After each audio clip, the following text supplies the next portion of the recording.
Alright, so Kingdom of the Planet of the Apes, my most anticipated movie of 2024, has released in theaters. I had a chance to check it out twice. Is it worth watching? Here's my review.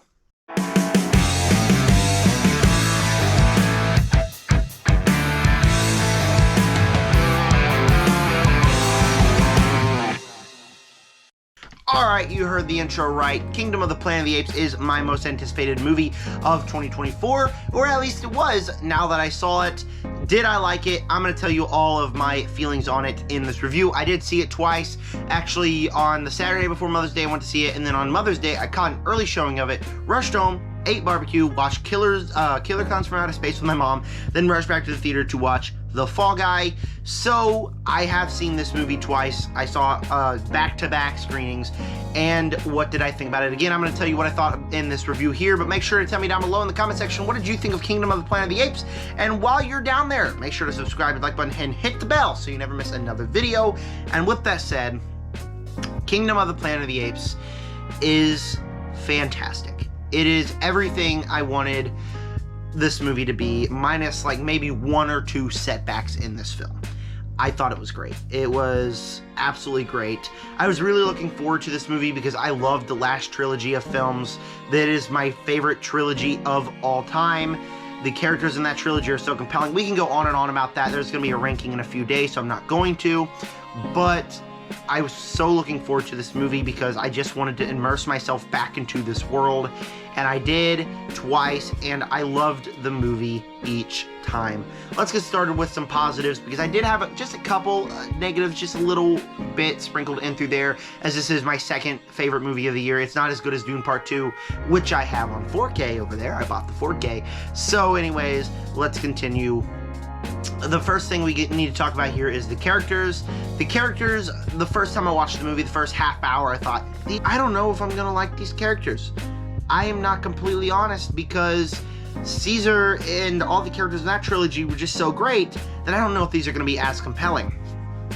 And let me tell you, the first viewing, they got compelling. The second viewing, I was just happy to go back into this world and spend another 2.5 hours with these characters because as time goes on, these characters are just so much fun to be around that you absolutely love them. Noah is a character that is not quite like Caesar. He doesn't know who Caesar is. And so as he goes on this journey, he finds out who Caesar is, and he's just such a compelling character to hang around because by the end of the movie, he is torn. He wants to help May, which we'll talk about in a few minutes, but she is torn as well, and it creates some interesting character arcs and character balances. Raka, the moment he got on screen in my first viewing of this movie, I thought it got better. Ever since he'd been on screen, he was just such a compelling character. He was just so fun to be around. He was funny. He was charming. He was one of my favorite characters in this movie. The character of May is a character that I think is really compelling in this movie because on one hand, she wants to help Noah. She wants Noah to succeed. But the other end, she's doing this for humans. She wants humans to take back the earth.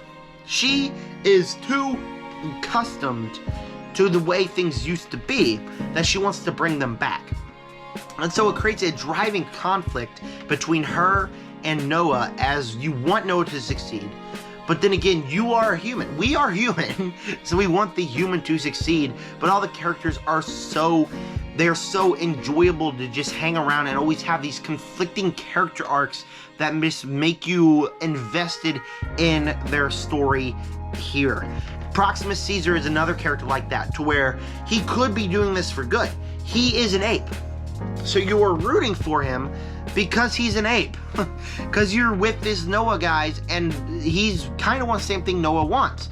But then at the same time, he wants to eradicate humans, and because you are human, you're with May, and you don't want that to happen, and it makes Proximus Caesar be kind of like this bad guy. So you can see where Proximus Caesar is trying to go right, but he can't. And that's where the character arcs and characters are so interesting in this movie, because they all have this driving conflict to them. The movie looks great. The motion capture on the apes is phenomenal. We don't even really need to talk about this because we knew it was going to happen. It just looks beautiful. Every time an animal's underwater, it just looks visceral. The landscape and the cinematography is absolutely gorgeous in this movie. The action sequences, the first time I watched this movie, the first half hour, I kind of was saying to myself, I don't know if I'm going to like this movie. I don't. But the moment that the first action sequence happened, I was all in. It was violent. Characters die that you think you would be around the entire movie. It, again, absolutely looks gorgeous. It's shot at an area where you can see everything that happens. It looks great, and the action sequences all throughout the entire movie are brutal. Characters die throughout the entire movie that you think are going to latch on until the end. There's one point in the movie about an hour and 15 minutes in, I'd say, to where I genuinely said, whoa, because characters die that you think you're going to spend this entire movie with. You don't think they're going to die, and they do. And the action that they are in is absolutely phenomenal, and it just looks great within this movie. This is what I call a smart blockbuster, to where it's not just dumb action, it's not just big action set pieces with characters that are enjoyable, they're always cracking wisecracks. This is a movie where you're in with these characters, there's conflicting ideas, you don't know who to root for, it is conflicting like that, and it is just absolutely smart and makes you excited for the next one. I love this movie both times I was watching it. It lived up to the hype of what this is. I'm not gonna spoil what's gonna be in my ranking, but it's a better movie. It's one of the better ones in this franchise. I thought it was great, and I cannot wait till it comes out on 4K so I can buy it again and rewatch it. I did have a couple issues, just a few. The movie is way too long. It really is. There was a section where at the end, I'd say for about 10 minutes, where the movie did kind of drag. Both times I watched it. Like, one of the reasons I wanted to watch it again was because I needed to make sure that it wasn't just me, or the fact that I was watching this late at night and was growing a little bit tired and wary. So I did watch it the next morning, and yeah, it did kind of drag just for a little bit there near the end. There was definitely 10, 15 minutes, maybe even 20 minutes you could have cut out this movie completely. Again, those minutes had conflicting ideas, but I do feel like they could have been explored earlier on and made this movie 2 hours and 10 minutes instead of the 2.5 hours the movie is. And on the first viewing I didn't find the characters all that compelling throughout the entire movie. They sure got there near the end of it where all the conflicts drive forward, but throughout the movie just wasn't as entertaining as the other movies. The characters were never as likable as they were, and so it definitely took some time for me to warm up to these characters in this movie. But besides that, this movie is fantastic. The visuals are great, the action is great, the score, we gotta talk about the score. It is brilliant in this movie. The score, Michael D'Agostino's score in the other movies are great, but this one is also really good. Score is definitely something I'm gonna have to look forward to in other movies, because I'm learning that that's where most of the emotions come to, is out of the score. This is a movie where it totally lived up to my hype. I loved it. Despite it being a little too long, I still thought that this was a great movie, and I highly recommend you go check this one out in theaters. Kingdom of the Planet of the Apes, for me, my most anticipated movie of the year, is going to get an A+.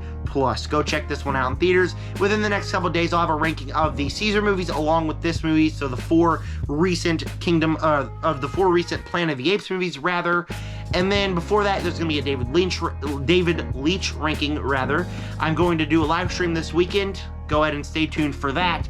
And go subscribe to my second channel, More ZMC, where I upload more niche content that I can't really upload on this channel. And I also do sports videos over there if you're interested in sports as well. That's at More ZMC on YouTube. Thank you guys for clicking on this video. Comment down below what is your opinions on Kingdom of the Planet of the Apes. And with that said, subscribe to Army. Peace out.